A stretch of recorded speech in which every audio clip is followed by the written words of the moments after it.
Brilliant research papers are collecting dust in universities. Access to journal academic papers is only for a few, those who are registered either in a university or are able to pay for it. Those are some of the disparities that we're still facing in South Africa, where access to information, and especially to certain information where research has been done and facts have been collected, it's only accessible to a certain number of people, which is a minority in our country because of many other factors that are a problem or a barrier as to why everyone can have access to such information. Today, we're having a conversation on challenges in research, looking at the supervisor-student experience. My name is Isasi Pingosi Mdingi, and I am your host here at the Young Researchers Hub, where science and the public become one. And today I'm having 4 guests, and I am happy that there's amazing people who are doing amazing work in the field of research have agreed to give us their time and take us through their experience. I'll quickly just read their bios, all of them, and then we can start our conversation. At first, we're having Dr. Krishan. Dr. Krishan is a senior lecturer and a researcher in the Department of Agricultural Economics at the Northwest University. He holds a PhD in agricultural economics from the University of Fort Hare. He has published 8 journal articles and 1 book chapter, as well as over 10 domestic and international conference papers. His areas of research include agricultural development, agricultural policy, and policy analysis, and collective action. He is a regular contributor and commentator on economic and current affairs in media, such as television, radio stations, and other media, such as print and electronic. And then secondly, we have Dr. Mgongo, who is a researcher, author, and university lecturer, a mentor, and a research supervisor. His research interests are on intercultural communication, media and violence, media representation, and xenophobia. He has published some of his research in accredited academic journals. And thirdly, we have Gogulondiwe, who is a strategist and a content creator for Iliwa Consultancy. She is an African feminist thinker who specializes on feminist theory, African girl child and woman, and security studies. She holds a master's degree from the Department of Political and International Studies from the Rhodes University. Her thesis titled Umemulo and Zulu Girlhood, Ukuziphatha Kahle, Good Behavior and Sexual Rights in Post-Apartheid South Africa, seeks to expand understanding of the ways in which girlhood and womanhood are experienced in post-apartheid South Africa. Londiwe also worked in civil society as a project manager at the Friedrich Ebert Foundation, focusing on democracy and civic participation. In this role, she focuses on political education, stakeholder engagement, as well as policy reforms and advocacy. Londiwe is a member of the Commonwealth Youth Forum task force tasked with delivering the CYF that will form part of the discussion and international policy making at the next Commonwealth Heads of Government meeting, which creates common policies that deal with some of the global issues. She has also been a panelist at several conferences and dialogues, including the African Feminisms Conference, presenting a paper titled All Your Fails Are Problematic, Understanding Feminism in These Contradictions. And lastly, we have Mr. Maneli, who holds Bachelor of Administration, majoring in Political Science, Public Administration, and Economics, a postgraduate diploma in Poverty, Land, and Agrarian Studies, both from the University of Western Cape. He is currently a Master of Philosophy in Development, Policy and Practice candidate at the University of Cape Town, a former Student Representative Council member at UWC, an alumni of the Preparing Global Leaders Summit at the Russian Presidential Academy of National Economic and Public Administration, RANEPA, currently a MasterCard Foundation Scholar at UCT and a provincial interim task team member of the Young Communist League of South Africa in the Western Cape. Today we're having these amazing young people, and I want to welcome all of you and thank you for your time. Thank you. Thank you very much. We're pleased to be here. Thank you. Thank you. And so that we able to finish. And the first question will go to Dr. Mgongo. I want you to tell us your experience as a supervisor in terms of how is the position or how is your position in terms of the different challenges and also positive parts of research that we're currently having in South African universities. Okay, thank you very much. Again, let me take this opportunity to thank you for having me here in this very interesting discussion, okay? So, yeah, supervision is such an intense topic and very interesting and intense process, of course, which is between student and lecturer or supervisor. Yeah, there has been a lot of challenges being experienced and we're still experiencing now. And we still need to devise some sort of means of trying to solve some of these challenges. So in my experience, yeah, I've experienced a lot of challenges, especially with my students. And of course, we have devised some means in terms of trying to solve some of these challenges. So I would like to think of the supervision as a construction site, if I may start there, as a construction site. So if you look at the construction site, you will think of a site where there are bulldozers, where there are graders, where there are TLBs, where there are construction workers, and you are building something, of course.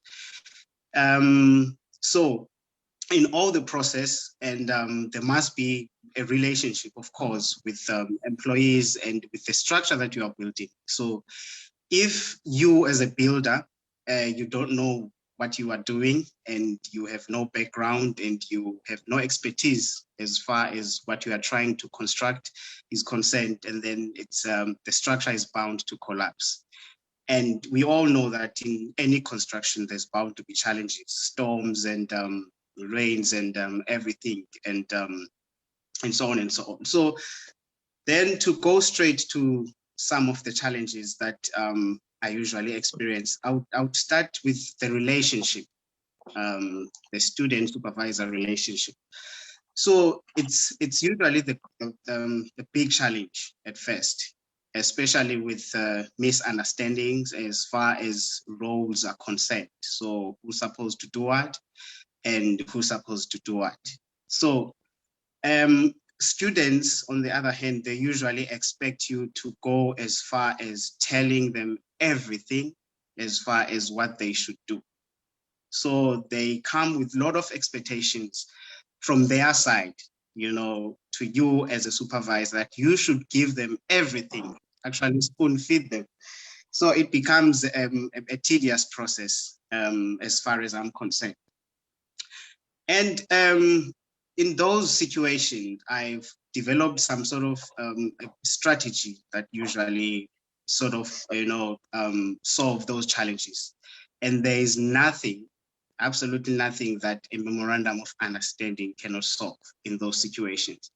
So it's usually advisable that your first contact with your student that you're supervising, you draw up a memorandum of understanding. So that memorandum of understanding will actually also, you know, deliberate on the expectations. So I, as a supervisor, I'm expecting you as my student to do this and that and that and that and that. And then the student will also get a chance to put on the table their expectations that as my supervisor, this is what I'm expecting to you. And you can also clear the roles at the same time. And if those roles are not cleared, there is bound to be, conflict somewhere and somehow. Okay. And another issue, which is a challenge, it's a communication, right? So what do I mean by communication? Some of my colleagues, I've seen some of my colleagues when they communicate to their student and they give them very harsh feedback, which cripples a student, demotivates a student to even continue with their research and everything. So, but that is on the supervisor side. So on the student side point of view, so if the communication is not good, and you find out that you send a feedback and the student will respond in 4 weeks or in 3 weeks. Now the momentum is killed because expectations are that when you give, an immediate feedback and the student has to react immediately, right? Because you have to grasp those points when they are fresh. As soon as they are getting old, and then the student will miss some of the points, so that is another challenge that is usually experienced. And another challenge is background, the research background. You find out that you have a student who does not have a strong research background, right? Now you will struggle as a supervisor, you will struggle a lot because now you will have to end up doing a double job. You want to teach the student, what do I mean by qualitative research methods? What do I mean by quantitative? The analysis, the tools and everything, of which that is not your job. Your job is to facilitate the process, but then it's difficult to do that, if your student that you have been allocated, and they are struggling because at the end of the day, you have to build this student and you are expected to craft that student to become, a good academic at the end of the day. So if the research background is not concrete, and then that is usually the process. And on the construction side point of view, if the foundation, of whatever you are building is not strong, you know that whatever you are building is likely to collapse and so forth. So another issue is the nature of students, that we attract as universities.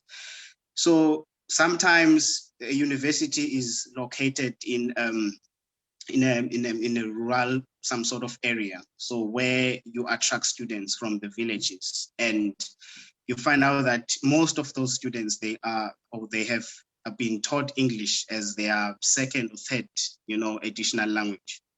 So it becomes a huge challenge, especially when they are writing. So of which academic writing is a huge challenge on its own. So now, let alone having a student who has done English as their third additional language. So it's extra work for you. So you end up, wanting to teach the student introduce the student on how to write, which is another tedious process. And it's not the student's fault at the end of the day. You can't falter the student. It's her background or his background. And those students, they are likely to require, what is called as pastoral care. So, which is mean you have to baby that student, you have to make sure that you give them everything, of which it's a lot of work for you. And remember, you have other stuff that you have to do as an academic, teaching, research, community outreach, and community engagement,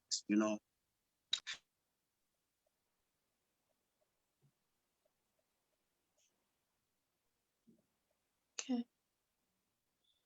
Sorry, the supervision structure that you probably have in your department or in my department. So in some universities or department, a student is usually allocated a supervisor and a co-supervisor. And I've witnessed a lot of challenges with that, and I once experienced that as well. And you find out that the supervisor or the co-supervisor, if you are the main supervisor, is from another background or another way of doing, research, or they have learned scientific method in a different way. So you will end up confusing the student, especially when giving feedback, and the student is caught in between, and the communication, is haphazard, and you say this as a main supervisor, and the co-supervisor gives this instruction, and it's a huge challenge. So there's a communication breakdown there. And the workload is another issue. The university expects you to do so much as far as lecturing is concerned, research and community engagement and outreach, and yet you are allocated so many students as a supervisor or lecturer. So you struggle to give attention to all these students, attention to detail. So let alone the students who I've mentioned before that they need pastoral care. So they will suffer a lot because you can't divide yourself so much, right? So lastly, so that I'll also let my colleague to dwell on these challenges. I don't want to finish them. The use of those workshops, that the university provides, and you find out that, okay, you have these students and you have identified their challenges. Maybe the other one lacks, foundation or background knowledge of research methodology. The other one is struggling with academic writing, and the other one is struggling with referencing. But you find students that do not want to attend those workshops that are being provided by the university, and they expect you to teach them. It becomes a tedious work, right? So I think I should stop there so that my colleague will also, touch on some of these issues. I hope I have tried to respond to your question. Thank you very much, Doctor. I've been writing, I'm like, oh my gosh, there's trouble. There's a lot of challenges we're facing. I'll go now to a student, because I want to make an interlink in between. So I'm going to go to Ms. Londiwe to take us through her experience from a student point of view, who has just completed her master's at the Rhodes University. Ms. Londiwe, your floor is yours. You have 10 minutes to take us through your own experience. Sure. Thank you so much, Isa. Thank you again for the platform. It's always a pleasure to participate. And I think Doc has laid a good foundation for the conversation. So I, as introduced, I am Gogo Londiwe Mdambo. I just completed my master's at Rhodes. So I think there are a couple of questions to ask and a couple of things to unpack, right, when it comes to the research journey. So for me, it starts with a conversation around. So I think, first of all, let me say that I'm very lucky to come from a small department and a small university. And so I don't know if the pressures are the same or to the same extent for bigger institutions on the relationship between supervisor and student. I think it's important for us to ask the question, what's the purpose of the relationship between supervisor and student, and what are the kinds of expectations that exist within that relationship, right? And so when we say what's the purpose of the relationship, are we trying to just put out a thesis and that's that without building an academic or building somebody who is an expert in that field? And I think for me, in my experience, I was very lucky to have a supervisor who was interested in my work, one content-wise, but also interested in building me as building my academic voice, building my writing, and building me as an expert in the fields that I had chosen to study.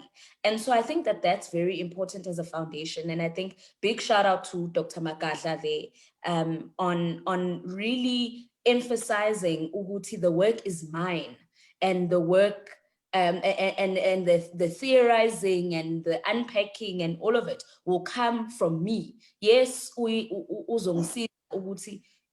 take the process, but ultimately she was trying to build an expert in the field that I had chosen. And I think that that's very important as a purpose of the relationship between supervisor and student.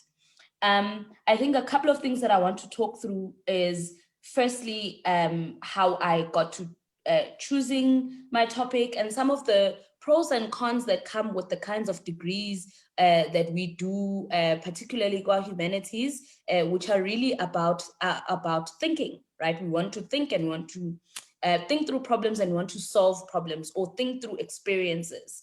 And for me, I think my topic came after, so my supervisor came first and then my topic came next. And I think that that played a huge role in the way that I then did my research and the way that my research journey went, because I was able to formulate my research question in conjunction or in conversation with my supervisor. So we really took something that I had been asking questions about for years and something that I was really, really interested in. And we took that and we sort of developed the research from there. And I think that that is also an important indlela yokwenza when it comes to developing your thesis topic or your research question. It's always good to develop it and to think through it with your supervisor. And that's not to say your supervisor is going to give you a question, no, but it's to say that what are some of the things that you are thinking through and what are some of the things that you are theorizing through.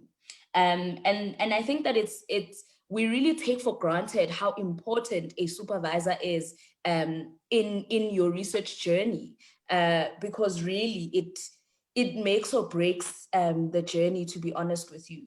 And I think so just to emphasize that importance. And I think it's also important, which is something that was facilitated for me in my department, to engage in topics outside of your own dissertation, right? Outside of your own individual research interests.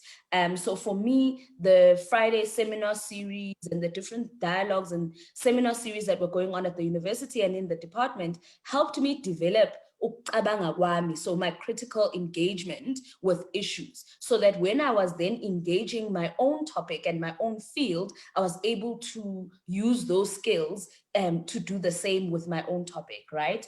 And I think a multidisciplinary approach to any kind of dissertation or any kind of research work is really something. It's helpful because it allows you to think of lento icabangayo in different ways, right? So you approach it from different angles. You're not just approaching it simply from political science and this is what the feminists have said and therefore that's that, right? Your research has to be more nuanced than that. And for me, I was able to do that within my department and within my university.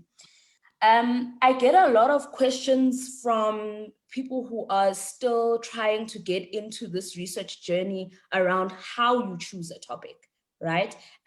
For me, I think choose something really, really that you are really interested in, because the research journey is long. It is long, sleepless nights. And so you don't want sleepless nights over something that you don't really enjoy engaging. So I think that that's an important component to research work. And also then just to then move into some of my struggles, I think some of my major struggles were really around this whole notion of methodology, right? Like research methodologies. And then I really, like Udok was saying, if you don't have a strong research background, you struggle because some of the words used really, kunzima guys, kunzima, phenomenology, ethnography, you have to figure those things out and figure out what they mean for your research. To be honest with you, I did that really I don't know how to phrase this, but I was well within my literature and well within thinking about my topic and some arguments and discussion points when I was engaging izinto ze-methodology, simply because it didn't make sense in my mind to do the ethnographic shwam. I didn't understand it. I was like, and mind you, I had done a methodology course before. And even within that methodology course, I really struggled with the ways that we were being asked to think and to formulate our thoughts. And so I think that we have to really talk about, and it would be good to hear from the two supervisors, just to think about the ways in which methodology is structured right now, whether we think that those ways are fully useful. I'm not saying throw them all out, but I'm saying we need to unpack them and we need to debunk them so that we're able to use them in our own context, right? And part of the major thing for me was really a question about what are seen as knowledge sites. So mawubhala this is fanele reference. You can't do research work unga-referencanga muntu nje uyazibhalela wena. And I struggled with referencing some of the knowledge that I had prior to starting my thesis, because my thesis was quite personal. It was about umemulo, which I had been through. It was about Zulu girlhood that I had been through. It was about Zulu womanhood that I was experiencing. And so some of my knowledge didn't come from books. And so how do we then rethink the ways that we think about sites of knowledge in order to account for them in our research work, right? So ugogo wakho mayehleli nawe kuronta ekuxoxela inganekwane, and there's a lesson and there's a theory, there's a theorizing happening there. How do we then, as the Black academics of our time, how do we then use those knowledge spaces and those knowledge sites in our research methodology without being penalized, right? Without ukuthi kuzothiwa le research methodology yakho asiyazi, like uyithathe blend oyishoyo, where did you get this information? And sometimes you know because you know because you've been told, right? And I really struggled to put that into my thesis. And I think I also struggled with language a lot. Mina benkuluma about Zulu girlhood and Zulu womanhood. A lot of the things and a lot of my interviews and my focus groups happened ngesiZulu. And so now to translate that into English, oh my God, it's a lot of work, one. But secondly, sometimes the translation just isn't what you mean. So the English translation does not capture what you actually mean. And so for me, some of the things I refused to translate. So for example, in my thesis, I have a list of, or rather a compilation of iy'ngoma zokubonga ney'ngoma zesigekhe that are performed during the umemulo ceremony. I refuse to change those into English, or rather to translate them into English, because ngizothi yini uma inceke ngesingisi? Yini nje uma inceke ngesingisi? I don't know what that is. And so I needed the people who are going to engage my thesis to be able to use translanguaging when reading my work. And I was using translanguaging as I was writing my work, because as umuntu who's a second language English speaker, and so sometimes it just doesn't come together in English. And so I really use the process of translanguaging in order to go through the writing process and to go through my findings, especially because most of the findings were in isiZulu anyway. And I think then just another thing to mention is, so I think it's important to, just to go back to this notion of research background and research methodologies.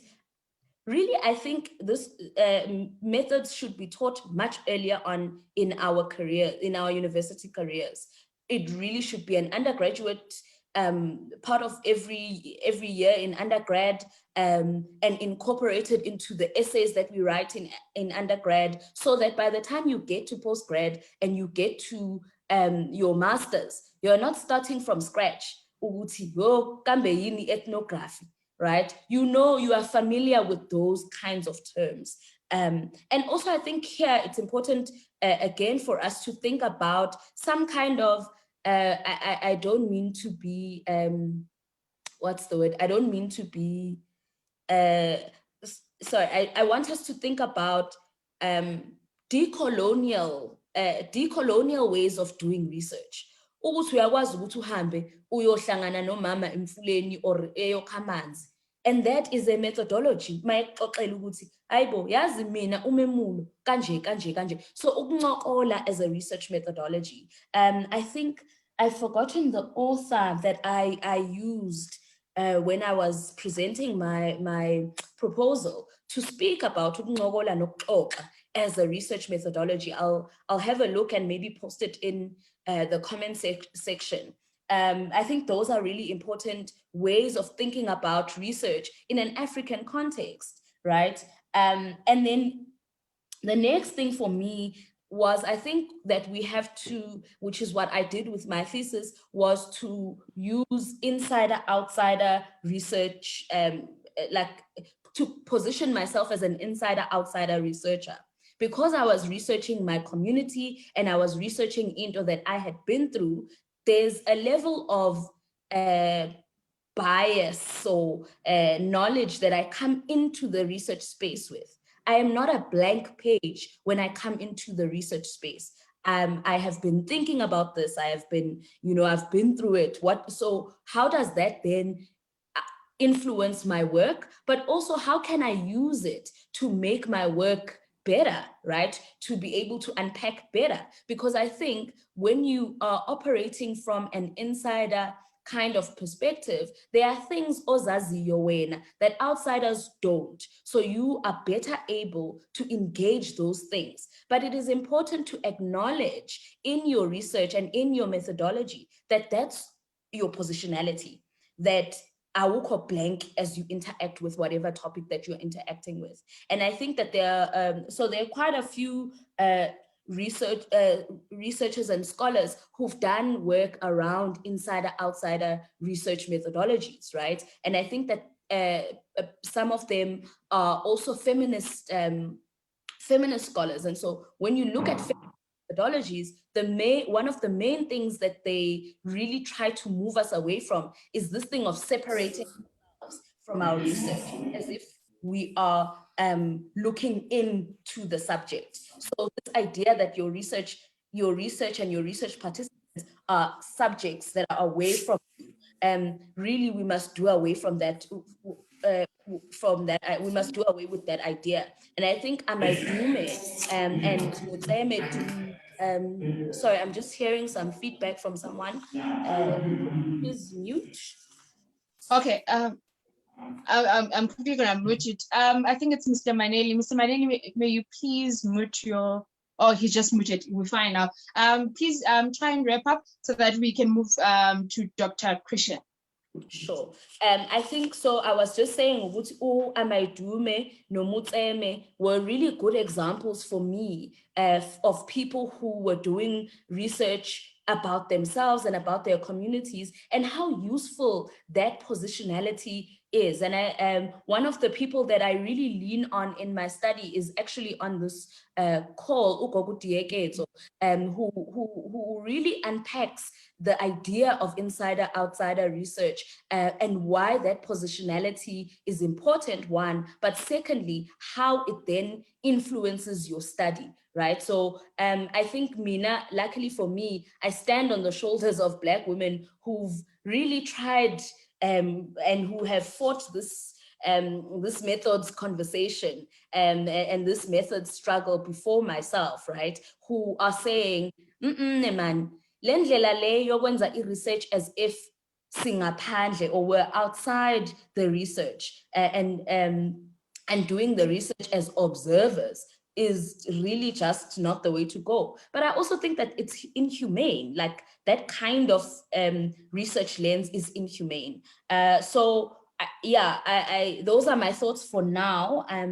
Yeah, I'll stop there, Isa, and allow other colleagues to engage. Thank you. Thank you very much. I'm sitting here and thinking, this is exactly what I wanted when I started Young Researchers Hub, for us to unpack such issues. I'm sitting here like I'm blown away. We're gonna move to Dr. Christian to take us through some of his also experience. But for him, I want to do it in two parts: as a researcher, as a supervisor, but a bit as a student, to have that reflection, because he's gonna leave us, because I was gonna ask it on a later stage. So for you, Dr. Christian, I'm asking you to have your reflection as a supervisor now, but also as a student back then, what was happening? Thank you. Over to you. Okay. Thank you very much for this opportunity, and good evening, students and colleagues. Let me congratulate you guys for starting this platform, and congratulate all those who have started the journey of being postgraduate students. It's not an easy journey, but it's doable. You have to do it. And we are here, we have done it. We went through storm and rain, but we are here today. Firstly, I think I should mention that you guys who are still doing this research thing, you need to fall in love with research. Imagine if you are doing something that you don't love. It's like having a relationship with someone for the sake of having a relationship. We are jola now, but you're really not up to this thing, okay? So you need to have passion for research so that you won't be able to drop out along the way. The doctor there, Dr. Quatra, has mentioned a lot of things, and really research is about getting out of a comfort zone. You have to know that it's not gonna be easy. It's a relationship like any other relationship. There will be a slave queen in between, there will be a slave king in between, but you have to understand each other along the way so that you accomplish what you wanted to do. It should not be a competition between a student and a supervisor, because I've noticed that most of the supervisors are ending up competing with their students. Like, you know better than I do. So it creates a lot of conflict there. There are so many challenges when chairperson, but I will try to stick to maybe 4 of them. And I hope that I will include students in those challenges that we are facing in this research sphere. The first one is time management. Okay, we have an issue of having so much work as lecturers. I'm speaking on the side of supervisor. We have an issue of having so much work. Remember, at universities, you have 50% of teaching and learning. It depends, in fact, with different universities, but 50% normally of teaching and learning, 30% of research. That research includes your own research. That means you have to apply for funding and get funding and do your own research so that you won't disappear in the field. And also that 30% also include the student supervision, and then 20% for community engagement and academic citizenship. So we often take more than what we can actually afford, okay? So that leads to a bias in terms of attention to students. You end up, going with those who can actually do their work independently and not give others the attention. Students have different, paces, they work differently. So we have to understand that when we are dealing with students. Another thing that we are facing when it comes to that time management is that some of the universities don't pay, there is no pay for producing a master's student. There is no pay for producing a PhD student. So supervisors, why should I waste more time in supervising students while I can just write papers? publish papers and get money from Department of Higher Education and Training in the next coming 2 years. So that's another thing that we should take note of when we are supervising this guy. Another thing is that students are not meeting the targets. You know, a PhD is supposed to be maximum of 3 years, and a master's is supposed to be around 2 years in, you know, a duration. But students, they take more time. They don't stick to targets, and then you end up being a liar now to NRF. If your student has a bursary from NRF, you have to lie and say the student is making progress, COVID has affected progress. And it's not a good example, guys. We have to stay away from that. We have to stick to allocation. I'll suggest some recommendations at the end. So also the research offices, they also want to know, hey, Dr. Christian, you've been allocated 10 masters, Mara, you're not producing any. It goes back to what we said, and Dr. Quattro said, that we are not here to do research for you guys. We're here to guide you, and we'll give all the tools that are necessary for you guys to finish. The third one is that we find it very, very difficult as supervisors to admit that we don't know this stuff, okay? We get a lot of different students from different universities, right? Different angles. You know, we are not jack of all trades.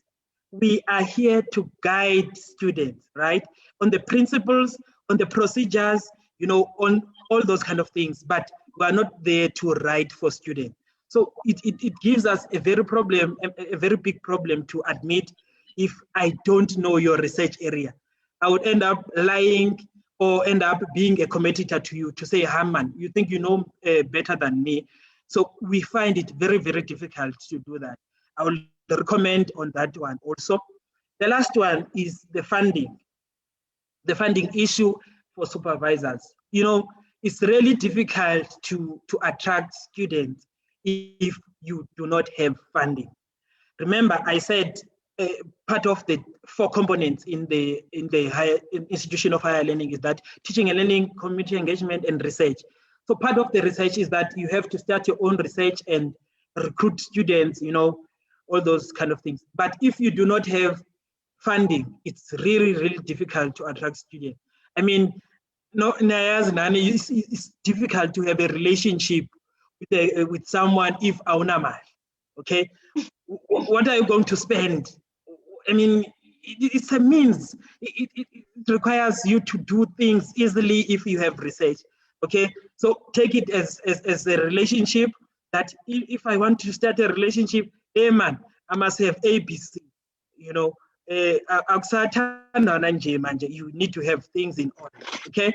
So I think I have some few recommendations that I have there. I'll start with the supervisors. As a supervisor, if you have a lot of students, you know, you have been allocated a lot of students, it's very, very wise to start a mini research group, even if it's not formalized, right? Start a mini research group whereby you meet every month. Okay, that's the strategy that I'm using.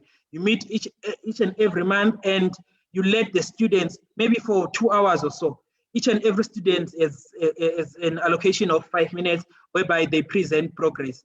Okay, so I'm here now and I'm stuck here now, so that you take out that thing of students dying in silence. Okay, you don't have to be a bad supervisor whereby students are afraid of approaching you. Your office is always closed. You are that serious supervisor. If I get bags YouTube and pretending as if you are doing too much research. So you have to be you have to have an open door policy whereby students can be easily, you know, engaging you.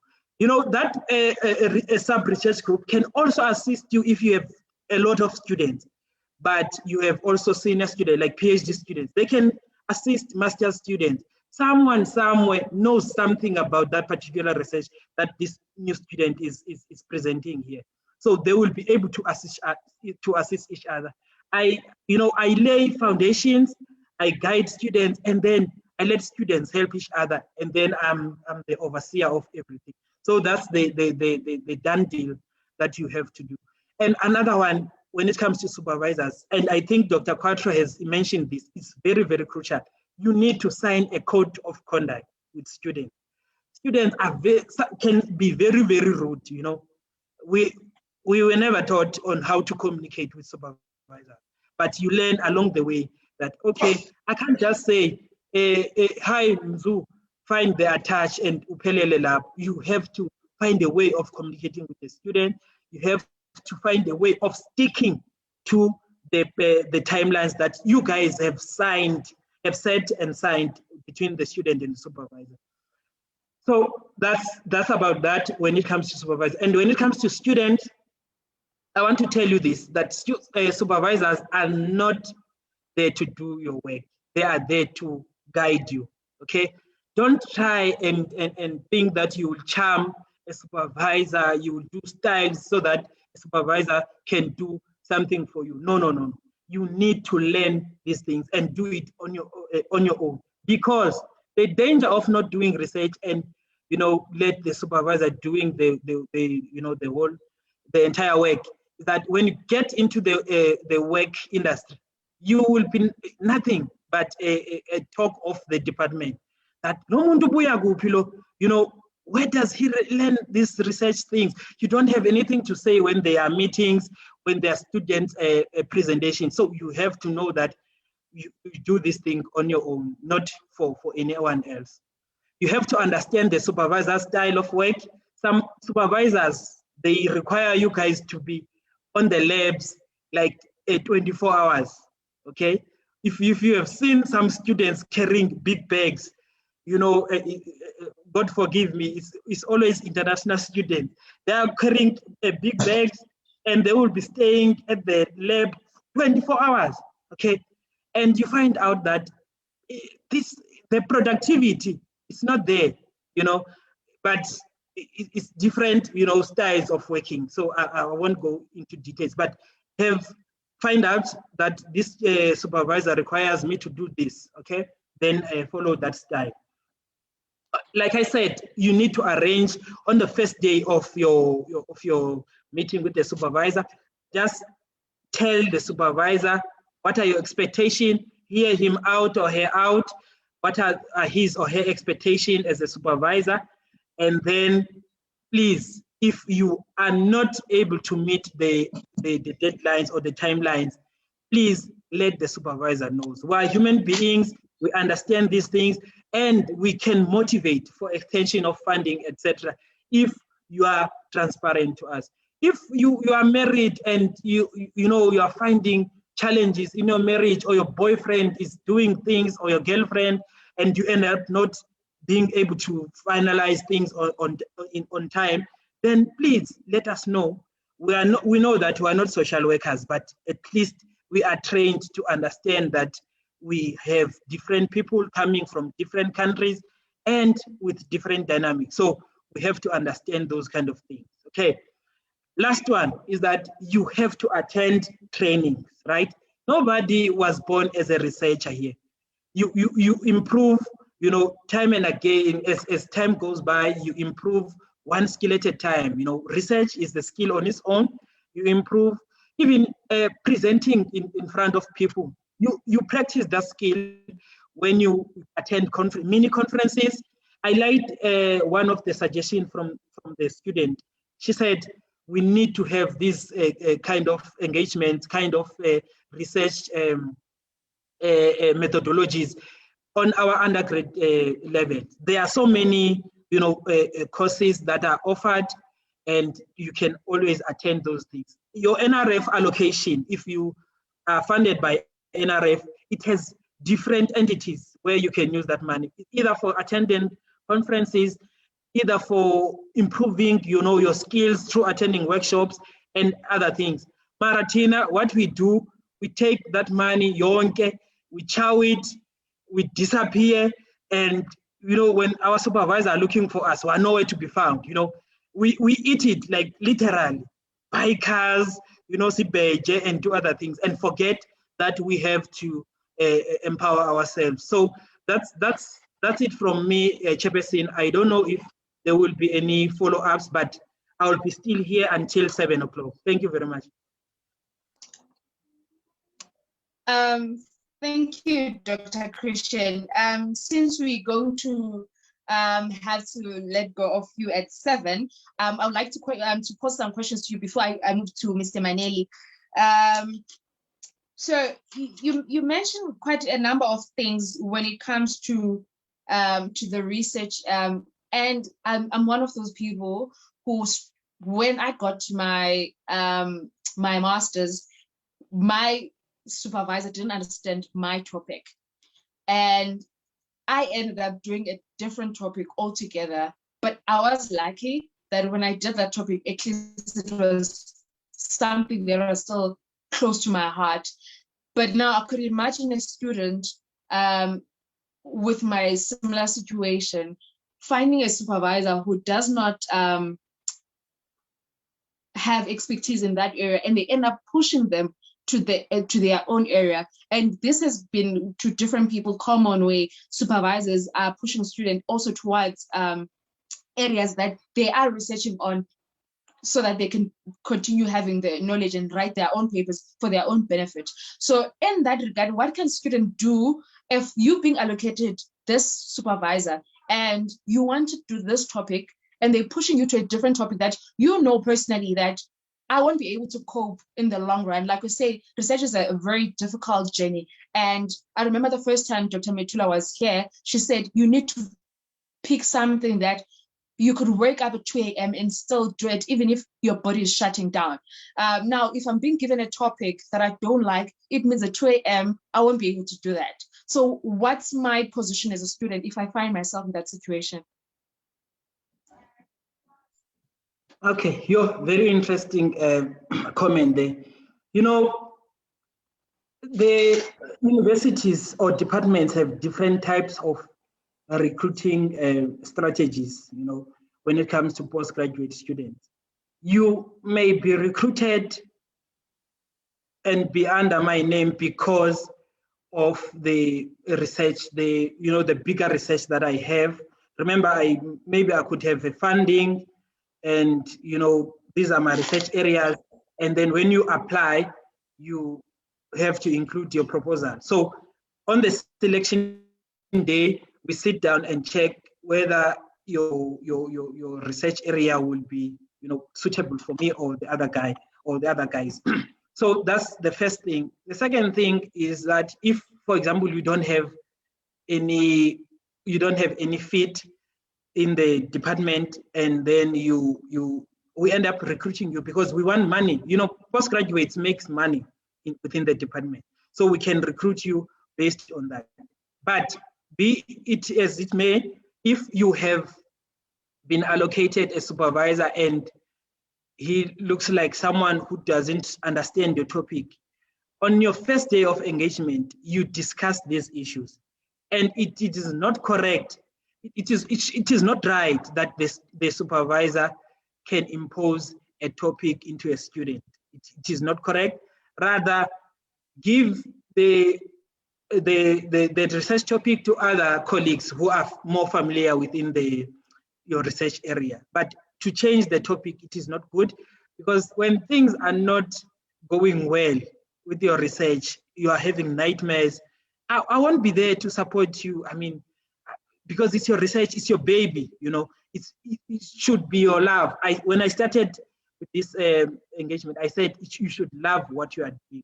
And I agree with Dr. Metula, because research is something else. You wake up, whether Banjoy Babalaza, and you want to do something. So you pick up your laptop and start writing. If you don't love it, there won't be a push to say, let me find solutions, let me do this. So I don't think imposing topic it's a really good idea. That's why you need to have guidelines. Guidelines within your research area so that you understand these issues. Thank you. Okay, Doctor, thank you very much. Last question before you leave us. You mentioned that universities sometimes you're not paid to supervise a PhD or master's student. And I could imagine that is a problem, because at the same time, if you're writing, you're gonna be paid. Now we are faced with a dilemma as a country where, as a supervisor, you have to choose which one to do. And where does that put us as a country in terms of producing students that can later on be writers, that can later on be content creators for curriculum in our schools?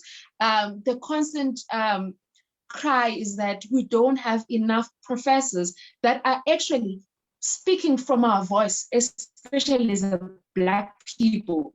We're speaking about decolonization. The question is, okay, if government tomorrow wakes up and say, we're decolonizing the system, do we have the books that we require to do that decolonization? Do we have people that are conscious enough to give the content and all of that? Now, if a supervisor would have to choose between having their own personal money or nurturing those students so that one day could be the best in the field, it seems like a difficult position that supervisors are finding themselves. And it's also a difficult position we find ourselves as a country, because at the end of the day, it will seem like a supervisor will just do a bare minimum so that this student can graduate, but it's not doing a service to the country that we are as South Africa, that needs serious researchers. We've been happy we're having our people in position, but the bottom line is people are producing knowledge are the ones who are going to drive this country, whatever direction it is. And if we are not at the forefront of that knowledge production, then it means it's going to continue in the same path that we're in. So my question is, how do we move as a country in fighting this, or rather finding a way forward that could give a balance between the lecturer and the country at the same time that needs this type of student? We need more students in research. Okay, thank you very much for that interesting question again. You know, what I've noticed is that the universities that are found in these provinces, which are called former homelands, your Eastern Cape, your Limpopo, your KZN, they normally have incentives for each and every student that graduates. Okay, they normally have those incentives, but those universities who are calling themselves as developed universities, they don't pay for student production. Even some of them, they don't even pay for papers. The reason being is that there is a debate that is currently taking place. The reason being is that if you are supervising 10 students, right, and you know that if I'm graduating these 10 students by this year, at the end I will be able to buy a Range Rover, okay, and go wherever I want to go, vacation, you know, you will rush and produce those students, and as a result, you compromise quality, okay? There is an issue of quality and versus motivation to supervise. So it's really up to our policymakers, the departments, to sit down and look at these debates and, you know, find solutions, because it's really a difficult situation, especially if, I mean, you have a bigger role to play as a supervisor and you are not rewarded as, I mean, but you are contributing to the coffers of the universities. It's really difficult. Another thing that we should note is that it depends on the goals of the supervisor, okay? As supervisors, we have different goals. Others want to publish more papers and, you know, achieve certain agenda. Others wants to, you know, uplift our Black students, Black disadvantaged students, previously disadvantaged students, and, you know, doing it for the love of research to assist students. So those are the dynamics that are within your comment or question. So we have to look at both sides and find a solution. I can't give you a direct solution now because it's really complicated, that issue. Thank you. Thank you very much, Dr. Christian, for your time. We really, really do appreciate it. And hopefully we're gonna continue engaging on this furthermore, because as things are being unpacked, I could see there's a really, really big problem. And it's detrimental to the growth of our country at the end of the day. And we really need to find a common ground in how we move forward as students, as lecturers, as policymakers, as a community at large. And thank you very much for your time. And Dr. Christian is going on another session, so we're going to miss him on further engagements on this. But it's not the last time we're having him here at Young Researchers Hub. We love to keep everyone as part of the family. So thank you very much, Dr. Christian, and have a good evening and a great weekend. Now we're gonna move to. Okay, thank you very much. And if there are any other questions that will be posed upon what I've presented, please just email them to me. I will be able to respond on that. And if my other engagement, we conclude before yours, I'll rejoin. All right, thank you very much, Dr. Christian. And now we are moving to Mr. Maneli. Mr. Maneli is a friend of mine who has been venting about research, so I know he has a lot of challenges, and I love that from a student perspective, he gave us his own view as what are some of the challenges he has faced as a student. And after that, we'll be doing a question and answer, as a lot of people have been commenting both on Facebook and here on Zoom. Over to you, Mr. Maneli. You got about 10 minutes. Please stick to that time so that we can be able to move to other parts of the conversation. Thank you, Isa. Good evening, everyone. First and foremost, I'd like to apologize for arriving this late. Interestingly enough, I was in another engagement. I am part of a research group that is working on a paper, a policy paper for the Club de Madrid, and many of the issues that are being raised here since I've joined are pertinent issues that we are also complaining about in the same session that I was in. And fortunately enough, I got in as Doc was presenting. I think for me, I'm going to start here. And I'm going to be very brief and short. I think first and foremost, the question of funding speaks a lot around the relationship and the quality of postgraduate students that you produce, be it at the master's, honors, or PhD level. This goes obviously worth from a lecturer's perspective and a student perspective. A typical example of what I'm raising. You have a problem of student funding in South Africa today. A lot of masters and PhD students feel that they do not have enough funding, and it means they do not have enough motivation. But also, this is not a matter of just having funding. We must remember these people are also pressured by other socioeconomic factors, right? A typical example, we have a Supervisor who is the first person to pursue master's or PhD at home. And you have little funding, you are struggling with other issues. So funding remains a pertinent issue and some of the most structural research-related issues, Also, it goes back to what the previous doctor was raising, the question around lack of funding for lecturers and researchers that are responsible for basically supervising us as students. I mean, if a lecturer is not incentivized enough or does not have enough motivation to do that for me, then they are going to start having problems around the question of saying, but then if I'm not being incentivized enough for this, why should I give Sibusiso my all in supervising him for his master's or PhD?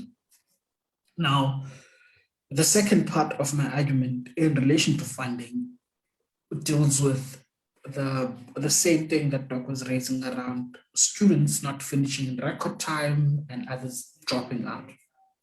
Look, for me, more than anything, as a student from third year, I think I was lucky enough that at UCT, I had my first encounter with research at third year level.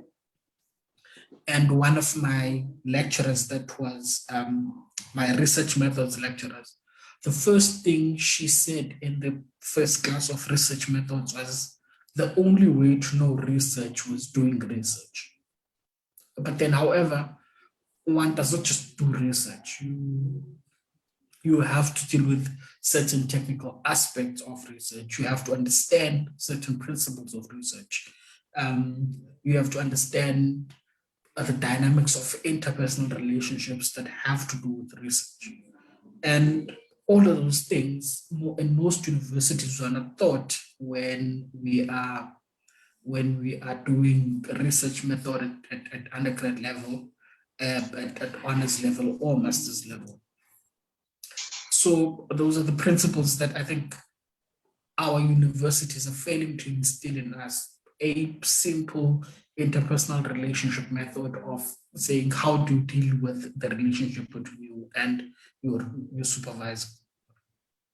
And lastly, so that I don't spend a lot of time on this. And lastly, I think more than anything speaks to what we're raising is around the question of research topics and being pushed into a corner of doing a research topic that you like. It is important for us to understand that I think doing research is important for economic reasons, for sociological reasons, for political reasons, and for historical reasons. Now, what does this mean for me as a student researcher? Our universities do not allow us to interact with research and research topics that we have a direct interaction with. You understand? A typical example would be matched with the supervisor that says, for them, it does, for instance, a person that is incentivized by the university or they are pursuing their own research objectives.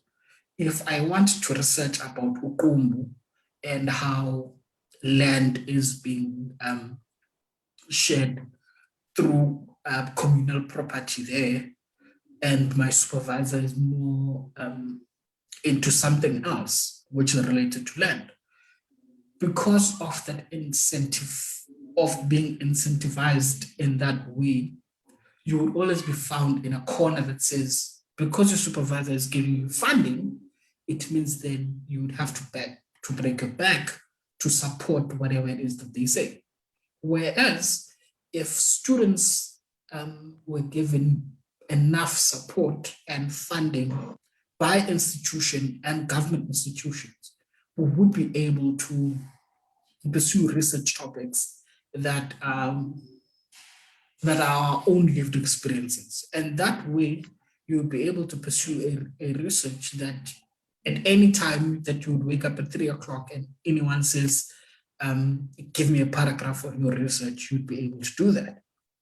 Now, and summaries, I think for me, there are 3 aspects of that remain challenges as far as research for students.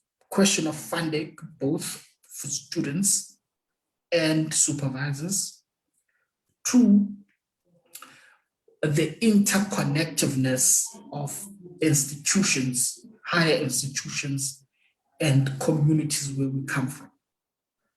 3, the question of support from an institutional level. As Dr. Christian has just raises a very important question that, look, supervisors are not supposed to do our research, but we're not taught how to interact with supervisors. So it means we need to have that at a behavioral level, support that is substantive for us to have a productive relationship with our supervisors. Yeah, I think for the sake of time, Isa, I'll just stick to those 3 challenges. I would not want to get into my recommendations at this point in time. Thank you, Isa. Thank you very much, Professor. Now we're going to move to questions Firstly, we'll start here on Zoom, and then we'll go into Facebook.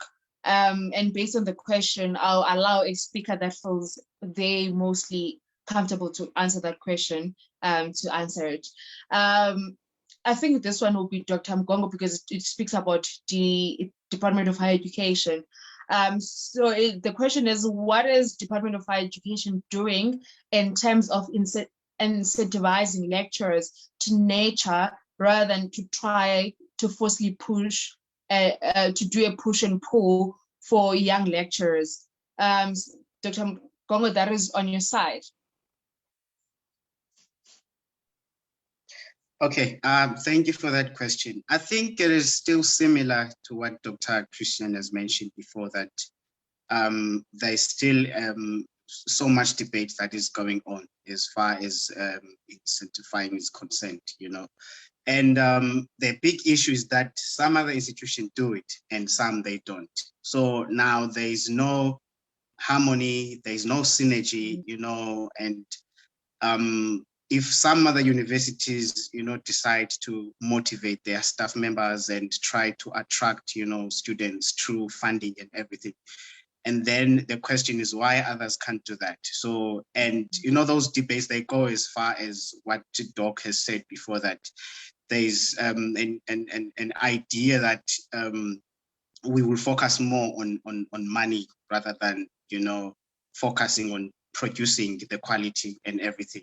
So I think the issue or the solution would be, you know, keep on with those debates going on until we have a unified policies or unified way of doing things, because it doesn't matter whether you are previously disadvantaged as far as the type of university is concerned, or you are one of the so-called developed institution and everything, but we still attract the same students at the end of the day, because even the students who are coming from deep rural areas, you still find them at VETS, you still find them at UCT, you know. So it doesn't make sense why probably try to behave in some particular way, you know, and try to segregate the practices, you know, within our institution. So I think, you know, those debates, they need to go on, because, you know, we usually solve, you know, some of the issues in such kind of debates and everything. There must be an open platform to keep those debates going on. Thank you very much, Doctor. Ms. Londiwe has also raised her hand, and also Mr. Maneli. So I love the idea that if a speaker would raise their hand if they feel they could also have the conversation around it. Ms. Londiwe, I'll go first with you, and then Mr. Maneli will go after. Okay, sure. Thanks, Isa. Look, I think there's something to be said, or rather a conversation to be had about creating a humane pedagogy, a humane institution. It is the responsibility of not only the lecturers within the institution, but also the department and the Department of Higher Education, as well as the universities themselves, to create a humane space for doing research. It doesn't make sense to me to be, so I mean, I've been listening to the conversation around hard deadlines, and once we've signed up to the deadline, that's, you know, we must stick to it. And I get that theoretically, but the reality of the situation is that our lives change and shift. And in order for us to create a more humane kind of practice between when it comes to research, we have to take that into account. I'm going to share a little bit of a personal story, which is part of my methodology section in my thesis. In any case, my mom passed away while I was doing my research. I was in the middle of field work and she passed away. And so obviously, one, my mother had a lot to do with the research that I was doing. She was a big part of the research, a big part of my sampling and engaging with people within my community. But secondly, I mean, you know, it's my mother. Obviously, that changes the way that I'm able to produce and do work within this research project. But what I then tried to do was to literally 2 weeks later, go back into the field, which I managed to do all my research, do all my data collection, and go back to school. That thing was not good for my health. A month later, a friend of mine had to tell me to go home and tell me to rest, because I was literally working so hard to get the research out and to make sure that I'm graduating in time at the expense of my well-being, mentally, physically, emotionally, right? And I mean, that is quite a jarring example, but I think there are things about impilo that we have to account for, even within this field. It has to be more humane. The way that we do our research and the way that we expect students to produce research has to be more humane. I'm not saying there shouldn't be deadlines, but I'm saying we just have to be a little bit kinder about the way that we then do these things. The second thing I want to respond to is this idea, Yoguti, you must like, or you must love your research so much so that at 2 a.m. or at 2 a.m. you can give me a paragraph about it. I think, look, loving your research is important, but I must say that there are times where at 2 a.m. I really wanted nothing to do with my research. I wanted nothing to do with the thesis. I didn't want the degree. I wanted to throw it all away, right? And that happens. And so when you are thinking about a research topic and thinking about your research journey, it's not always going to be flowers and roses and butterflies, you know? It's not always going to be great, but and that it's okay that sometimes you don't want anything to do with your research, and that sometimes you need to rest and you need to take a break from your research, especially for in my experience, African feminist scholars who do work that is very personal to them. The personal is the political, that's true, but the personal also triggers certain things and deeply you in different ways, emotionally, intellectually as well. And so you have to take care of yourself throughout your research journey. And so I think that we have to, I don't know, man, just create a space that is kinder, a pedagogy that is kinder than what we currently have. Thank you, Ms. Lwendwe. May you please take it for Mr. Maneli? Thank you, Isa, and thank you, Dr. Mgogo and Ms. Mdambo. Look, I just wanted to quickly touch on the specific question around the Department of Higher Education and Training as far as incentives to nurture young researchers and so on. And I think a part of the problems that government is facing, and I think in one way or the other for government, it's that notion, yes, to uzinzila kakhalelo. Part of those problems and resistance why the DHOT is finding those problems, the fact that there is one problematic aspect in the education system, especially in higher education, the question of institutional autonomy and academic freedom. You understand? And I've always argued against these two policies as a stumbling block towards higher education transformation. It's like this thing is you stay at home with your parents give you money for clothing, your parents give you money for food, your parents give you a roof over your head. But you are a child that consistently tells your parent that I am autonomous and I am academically free and intellectually free. So as long as you give me money, I'm fine. But you can't tell me how to behave, what to do, and what to produce. Do you understand? Now, academics themselves are sitting with the dilemma that because there's a huge difference between UCT and UWC, financially speaking, structurally speaking, historically speaking, right? Now you have a UCT that is able to pay their researchers 3 times more than they pay their researchers to just do their own research, right? And government is not able to standardize that. And it is the same problem when we're in the student movement, we're complaining about the fact that you have an LLB degree, one LLB degree that is offered across 3 universities. But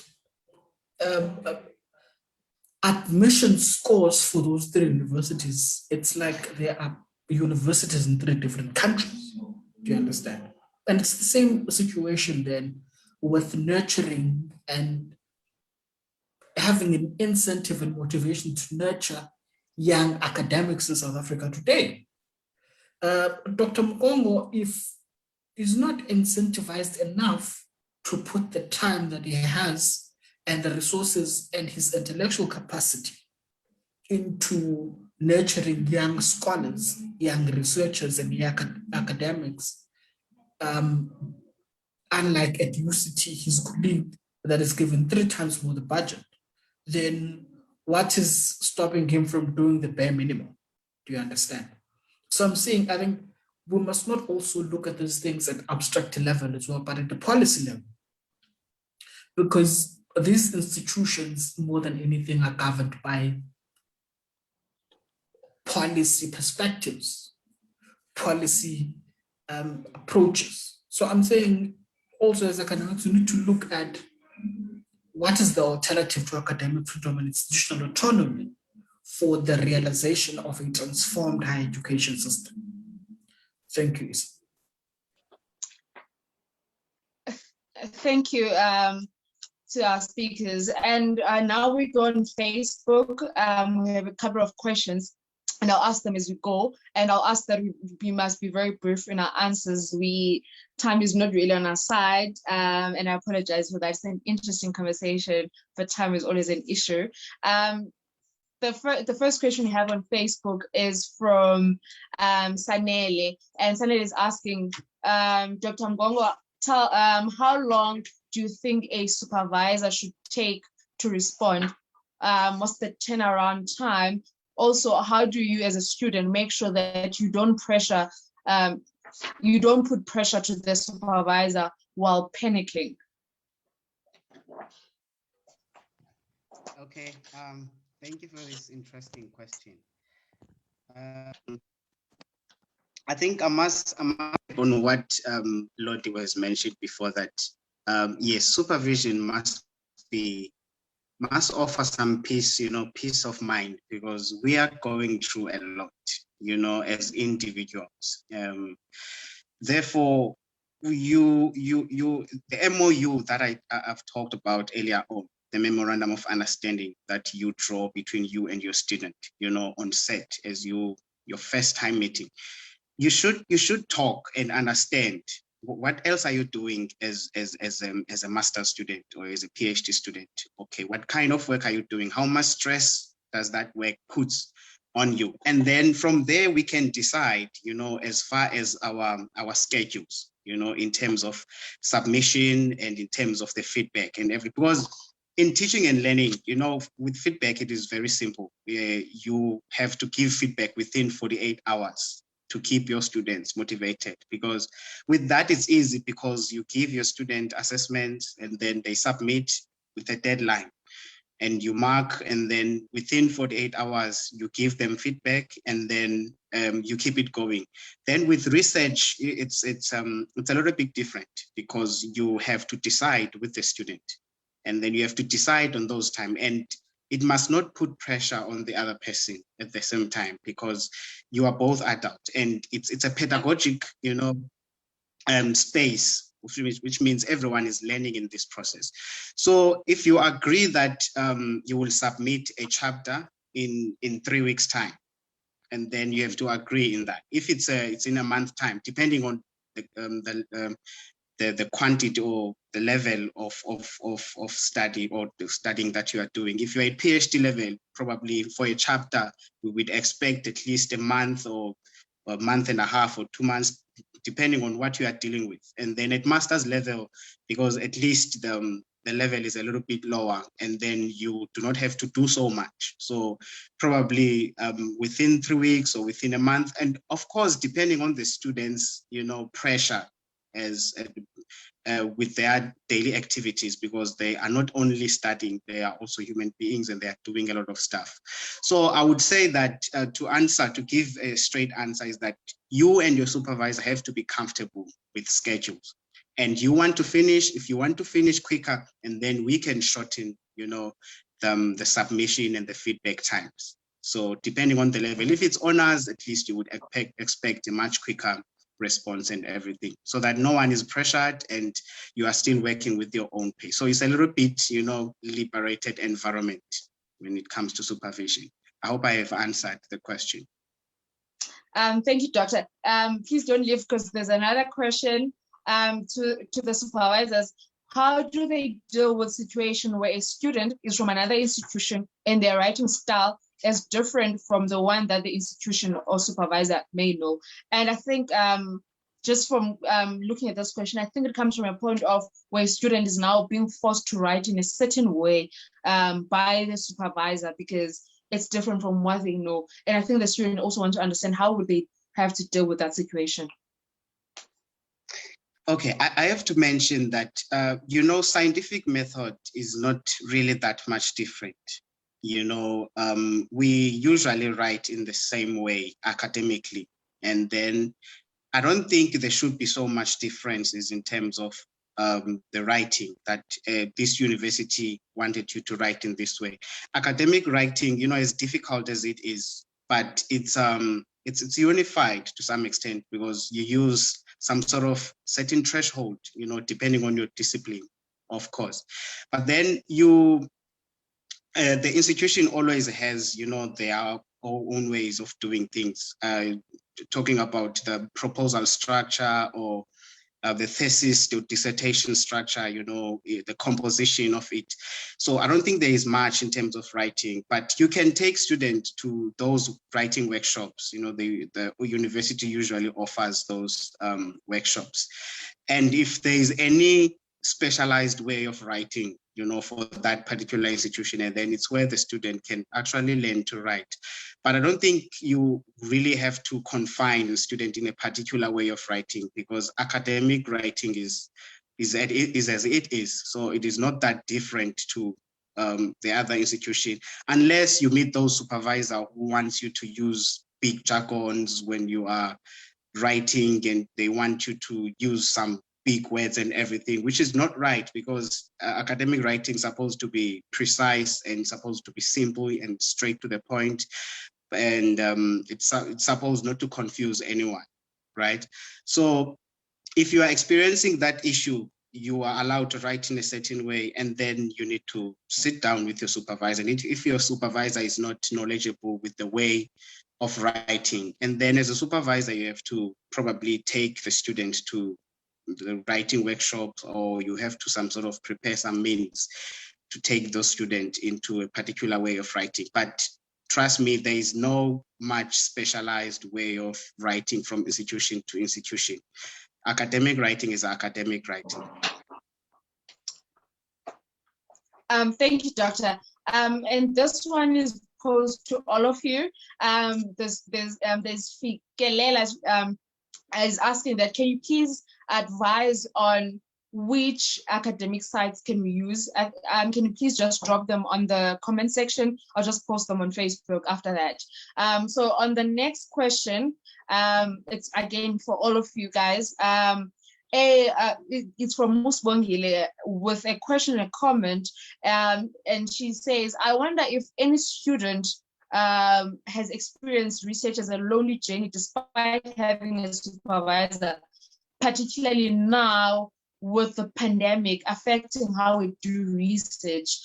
So she then said she resonates with Gogo's Londra's experience, her emphasis on reflecting on what we know going into research process is important. I found that having a section on reflectivity and the thesis really helps, is it allows us as researchers to reflect on our own role in the process of knowledge production and experiences, narratives, etc., that our participants share with us. So it's a bit of a comment and a question, but I think as an advice, because I know Supervisor is currently going through his research now during the pandemic, and I know Londia finished her research during the pandemic, and you are a supervisor who's supervising student at this moment. So I think the student is rather asking for advice. How do one tackle this situation that we're in? Research is already difficult on its own, but now we find ourselves in a very more difficult situation. I think let me jump in. I think so. Even outside of the pandemic, I think, and of course, I think the pandemic makes this worse. Research is a lonely journey, and that's not to say that you are unsupported. In my own experience, I had a fantastic supervisor. I had good friends to bounce things off of. You know, I had and my family, and like everyone was just within us getting this thesis done. But like you guys said, at 2 a.m., it's just you and the thesis, eh? It's just you and all those readings and your thoughts and all that work. So it is a lonely journey. It is a lonely journey. But I think also the process of writing is a lonely journey. And developing your own writing sense, but also your own voice, right? It has to be a little bit lonely because finally sizuthi wena uthini njengomuntu otheorizayo in that context. So I don't have any advice. I don't know how to help you. Yeah, you're stating facts. I'm not too sure how to help you.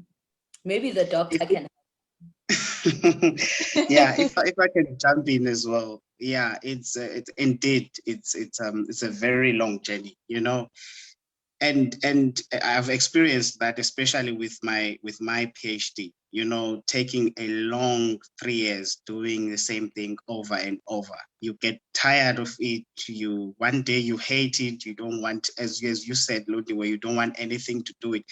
And one moment you ask yourself, why did I even subscribe to do this? Why can't I just, you know, be happy and do other stuff? And probably we are ifipatiacho on the other side, and you are confronted. And, you know, research in a square, it is very, very jealous because you can excite yourself as much as you can, but there's always at the back of your mind, you always know you have unfinished business, right?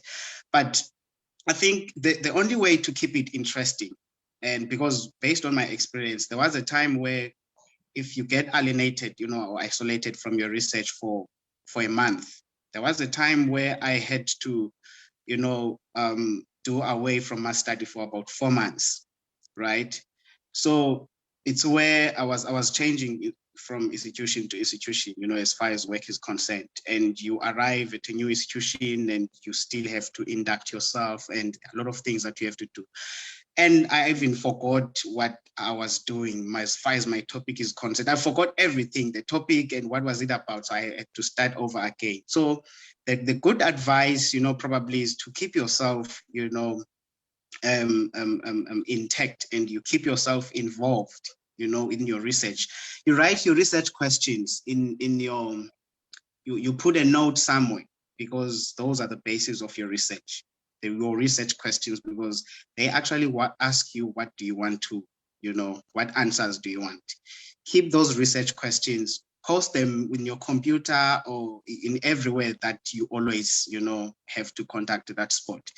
And you also have to read, you know, read what other people are writing within your own discipline.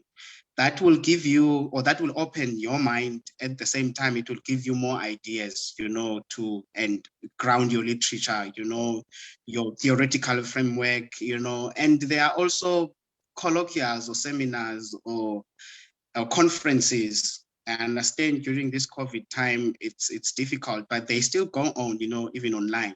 So try to get yourself in those conferences and try to present your ideas so that you don't forget, because the most difficult part is forgetting, and you will have to start over and read your dissertation again. If you keep yourself busy, you know, you read along your discipline, along your topic, and you join those conferences and you discuss and you form a study group. or research group, and you discuss your topics, and you, in your department, you know, you have that research group, and it will work wonders for you.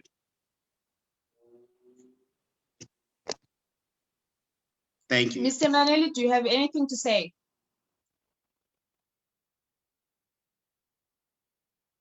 Okay. Well, for me, I think for me, this whole thing is still a little bit new. But then there's only one thing that I think that has kept me going until now. Unfortunately for me, is the fact that I've been involved in a lot of intellectual work, intellectual groups, and so on. And I think I would agree with Doc that one thing that keeps you going is consistent reading, even if it's not an academic paper, but just an article that relates to your topic. Watch a video on YouTube of a person that is specializing on the thing, so that you are able to keep yourself informed of new knowledge that has been produced, but also keep yourself excited to understand more. Because I think one thing that I've learned throughout my academic intellectual journey is the fact that the more you read, the more you hear new ideas, is the more you understand that you know less. So the more you understand that you know less, the more you'd want to find out more. And that way, in informal and formal ways, we're able to keep on and in touch with your research. So yeah, I'm still learning as well. So that's why I'm saying for me, it's still new, but there are many ways to make yourself interested in your research, not only by interacting with your academic stuff, but also informal platforms as well. Thank you, Mr. Manelli. We have our second last question, and then we're going to close this session, which has been so fruitful and it has been so amazing. I'm very bad with some names, and I don't want to call people's names. Someone commented on the group again, on here on Zoom, asking, sorry, just a bit. I'm trying to find that question. Okay, it was Esihle saying, asking, when it comes to picking up a topic, she was asking, do I pick up something that I'm passionate about, but if what I've picked up on has already been researched too much, which is Dr. Mitula will disagree on that too much, or do you have to pick a topic that is under research? In that aspect, do you pick a topic that is it still okay to pick a topic that you feel is more, it has been researched a lot, or it's always better to pick a topic that is under researched? I think that's what she's asking, and all of you can be able to answer that. Okay, if I can jump in first, I think there's something that we need to understand first, that we don't have to pick a topic for the sake of picking a topic, right? So we need to either the topic will come because there is a problem you have identified, right? That is the first thing. It's either there is a problem that you have identified. If, for instance, Ulendos or Miss Mtambo identified a problem, or Klambi, there is a lack of knowledge or misunderstanding or stereotypes that are being put on Umemulo, and she wants to probably dwell much or discuss it or try to show a different view on Umemulo, and then that will be the problem. That will be the beginning of the topic, you know. So it comes as a problem, and secondly, it can come as a question, as a burning question that you have. There's something that you do not understand, and now you have a burning question, you want to understand it, and then that question can become your topic again. And another thing of developing a topic is reading first, of which it's something that we don't do at first. We are so obsessed with coming up with topics, but you know, when you read in the literature, okay, let's say you always have that idea at the back of your mind that, okay, I'm very much interested on Umemulo, on everything. Then when you read on the literature, if it's available, of which some other topics are so much ethnographic and they are only kept, aside. So as you read, you'll end up identifying some gaps within the literature. That, okay, so they are more speaking on this thing. So that is why I don't have a problem with you saying you are researching on a topic that is well researched. No, I also agree with Dr. Metula. If she said that. There is no such thing as well researched. There are always gaps, right? So research is like a pizza. So everyone take their slice away. And another thing you need to develop as a scholar early, develop a niche area, right? A niche area. So a niche area is that area you see that there's so much gap that you can get into that gap and expand on that space. That will be your niche area, and that's how you get quickly, recognized, because you are coming with something that is not so much out there. Okay, if even around the topic that is out there, but then you are bringing a different, insight or some sort of a different slice of pizza in it, right? So we must develop a niche area. Then we can create a topic around that. And at the same time, we must identify those gaps. And at the same time, we must be in line with the questions that are burning in that particular field or the problems that are there. And then the topic will actually come out. Okay, thank you very much, Doctor. Mr. Maneli has raised his hand and Ms. Londire has done the same. I'll go first with Mr. Maneli, and then Ms. Londire, I'll ask you to jump right after him. Mr. Maneli, the floor is yours. Thank you, Isa. I think I agree with Dr. Mkongo 100% on approach. And another thing is, I don't believe in a well-researched topic such that you can't research it. I mean, context matter. I mean, context changes over time consistently. But also the fear of researching topics that are not well known or that don't have enough data. I mean, at the end of the day, the purpose of research is to create new knowledge, expand on existing knowledge, and find gaps in the existing knowledge. So, for instance, I always like to make personal references. For instance, my intended topic for research is the role of development financial institutions in the context of the African continental free trade, right? And that's my issue. And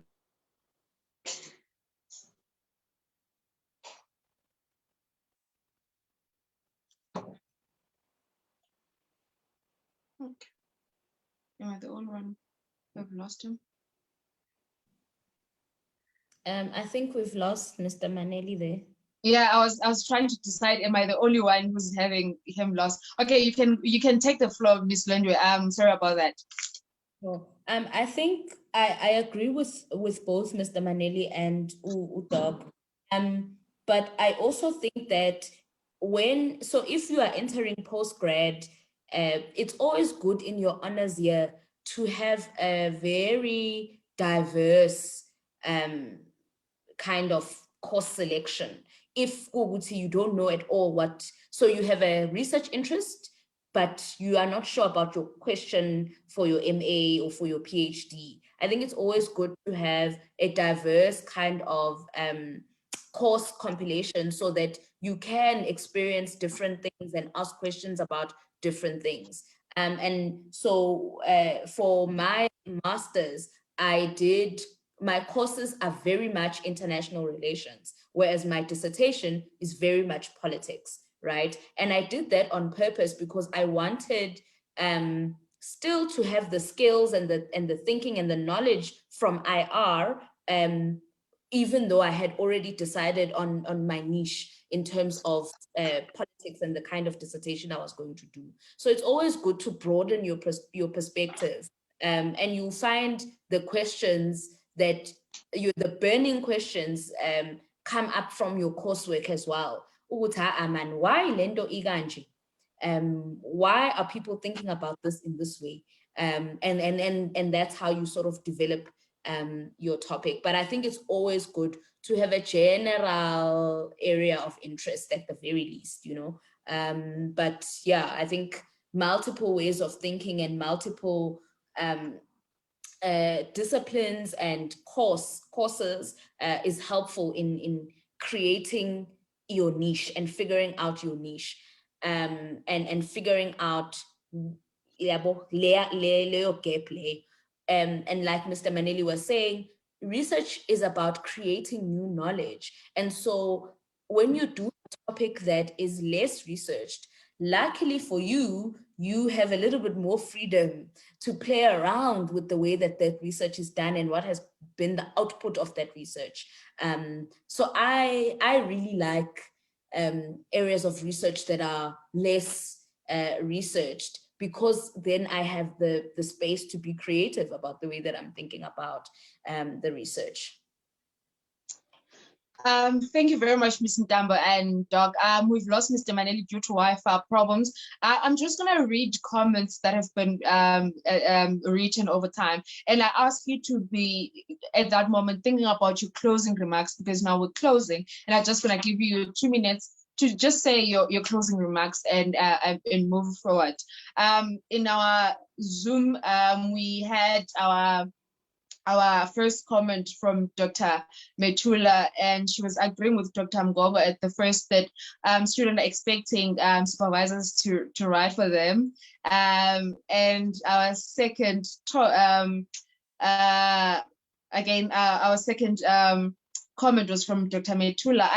I was responding to Ms. Londiwe's assertion about the kind of methodology that speaks to Africanness. And she was saying, I think Afrocentricity is the best theory and method to use when engaging with African ideologies. And Mohoto was saying, it's a massive fallacy that anyone is a true blank slate as a researcher. That's why Najoho attacks white ethnography. So she was agreeing again with Ms. Ndambo's assertion around how we create methodologies, how we go into research as a people. And the last comment was, the second last comment was from Dr. Metula again. Research writing has been a lonely journey to all of us, but we should make use of the conferences, seminars, and workshops to try and engage with your colleagues. Our last comment in our Zoom was from Awonke saying, such an insightful session. Thank you very much to the presenters. Unfortunately, he has to jump to another session. And then we go to our Facebook. Sanel was agreeing with Ms. Ndambo on the comments around when you're getting knowledge, when you're going to research and there's already knowledge where the source is not really written down, and now your experience are kind of invalidated, or your knowledge is invalidated if there's no true source in terms of academic writing, which is something that we really need to look at. And his second point was that perhaps we should have research as an undergraduate module first semester. I want to believe that this will help with assignment writing. Again, that is something that is very overlooked in the first 3 years of your undergraduate. And it's so sad that is the case. But others with just thinking of how insightful the session has been to them and how they were enjoying it. And the last one was from Fikelela saying, Sis Londiwe, thank you very much for this. As a BA honors in this course, it becomes difficult to reference, isn't it? That sometimes I could think of, I remember talking to a friend of mine who was from Limpopo, explaining what it meant, the whole notion of intlokos gainza, the suites, and what we're trying to learn from that. Now you learn it later, or buya ganxele, which is something that has been always old. So it's always such things where you can't really reference, but where have they been written? But they've been part of our lives. And the last question is from Dr. Mitula to Maneli. The fact that there's no research that has been done in a specific field is a problem on its own. So it's your right to fill in that gap. To our speakers, thank you very much, and the listeners at home. I'm going to start with you, Ms. Ndambo, to give us your last remarks and in closing recommendations, and then we'll go to Dr. Gongo after that. Sure. Thank you so much, Isa. So I think a quick one from me. One is to create a humane pedagogy and to create an African pedagogy. How do we do research as African people, right? And the second thing that I wanted to say is that in order for us to create an African pedagogy, right? So having stated all these difficulties and all these challenges, we are the ones who have to do the work. No one is going to write about us for us, or at least Mina, I no longer want to engage in that kind of scholarship that is observing me from the outside. And so we do the work. We have to do the research on ourselves, on each other, and engage each other on each other's research. What does African spirituality mean? All these questions are questions that we must ask and questions that we must answer. And so I think it's really important to do the work, to do the research, and not only to do research that says, so, you know, I don't want to fall into the trap of going into the most obscure things about Africa or about being an African when we do research. But I'm an African man, in 2021, in the suburbs of Johannesburg. What does that mean? And what does that mean for the way that I do research? And what kind of research that it is that I insist on doing?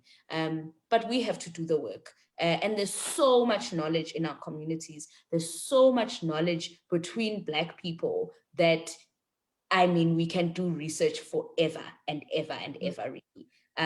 So yeah, I think those are my sort of closing statements. I would like us to work at the construction site, you know, we have to do it. Thank you very much. Thank you very much, Ms. Lwendiwe. Dr. Gongo, the floor is yours. Okay, for coherence sake, let me just continue from Ms. Mtam. And the most interesting point is the decolonization. And I think the first step in doing this is to have guts, you know, like I commend you, Ms. Mtambo, for going for this topic. It's very emotional and it's personal, and some people, they usually criticize some such kind of topics, especially the topics that are not well known in the field. But we need to bring in those topics because they speak to us as Africans. And that is the first step to probably decolonize or even indigenize, you know, the research as Africans. That is where we will even get the space of trying to Africanize the methodologies of doing research, because we have a huge problem. You know, the scientific method is a Western method, so it's not known to us, but we still have to abide by those methods that we have to do. And the first step is to probably have guts and, you know, approach and take part in those topics that speak to us. Ethnography is a huge space, you know, as far as Africanization is concerned, or African cultures, you know. And what I also want to talk about is probably an advice, because we usually do follow the research procedure the other way around. So with the research, what I've witnessed is that students, they usually in their first years, for instance, if they are doing a PhD or masters, they are so much obsessed with developing a topic in their first year.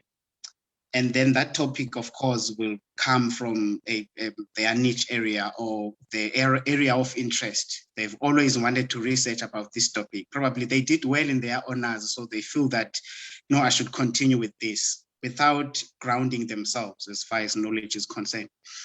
And they present that topic, and probably it gets, accepted on their first time of presentation, and they continue with it. And now after that, they are trying to consolidate instruments and everything, After instrument, they collect data, and of which that's the other way of doing it, which is usually have some problems. But if you begin with, grounding yourself first, with literature, of course you have that topic, or if you have your hypothesis, then put that hypothesis aside and then build on it as far as the literature is concerned. And if you read first, just before you even go for presentations and everything. So I believe that the first year of your registration should be about reading. I know it's a very scary process and it's a tedious process, but if you do it, it's very beneficial, because you'll be able to ground yourself more as far as the framework is concerned, because the framework is a big issue, especially when you're dealing with those theories, big words that you mentioned before, the ethnographies and everything. So if you are not well grounded with that, and then it's gonna be a problem. You some sort have a loosely grounded theoretical framework or conceptualization, and everything. So if you study, or if you read as much as you can around your area first before you engage, and then you have necessary information or background information with what you want to talk about. With that, and then you will be scary, and then you can do anything. Thank you. Thank you very much. Thank you very much to our listeners at home. I know we stretched this about 30 minutes because it was supposed to end at 7:30. But I am a believer that the reason why we created this platform, I wanted to create a platform where, as much as we want to be confined by time, but when there's a burning issue, can we address it? So I always apologize when we stretch over time, but I want people to get as much knowledge as they can. This is a very personal issue to me, because as much as research is said to be a lonely journey, but my struggles were far more bigger than me. I had no foundation in research. I was in a foreign country, and there was a language barrier, more than just about research, but a language barrier. So there were many issues. So starting this was a very personal journey of, I don't want anyone to go through the same process. And when our speakers allow us to tap into their time and give us a chance to listen to them and educate us, I always grab that chance with both hands. And I apologize to our speakers also for stretching it that far, but I do believe this will go a long journey for many people for years to come. When they watch this, at least they go with a mind, with an understanding, because I didn't even understand the issues of MOUs and many other issues that you have mentioned. So from our side, the Young Researchers Hub, we're grateful for your time. We're grateful for everyone who was watching at home. And like we say, this is where science and the community meets. And one thing that you guys have been mentioning and emphasizing on is the decolorization of research, which is the community part. Can research be part of our community? Can we not just come into our communities, research on them, and then move away, using them as as a place where we get our qualifications, but they don't benefit at the end of the day. So the whole idea is that, can we be part of the solution in our communities? Thank you very much. And again, if you are in Gauteng or any other part of the country, please sanitize, please stay safe. The pandemic is doing bad in our province. The numbers are skyrocketing. So please stay safe, sanitize, social distance, stay at home if you can, as much as you can. From us, we thank you, and this is good night from us, and have a great weekend, and continue being productive in all your areas throughout the country. Thank you.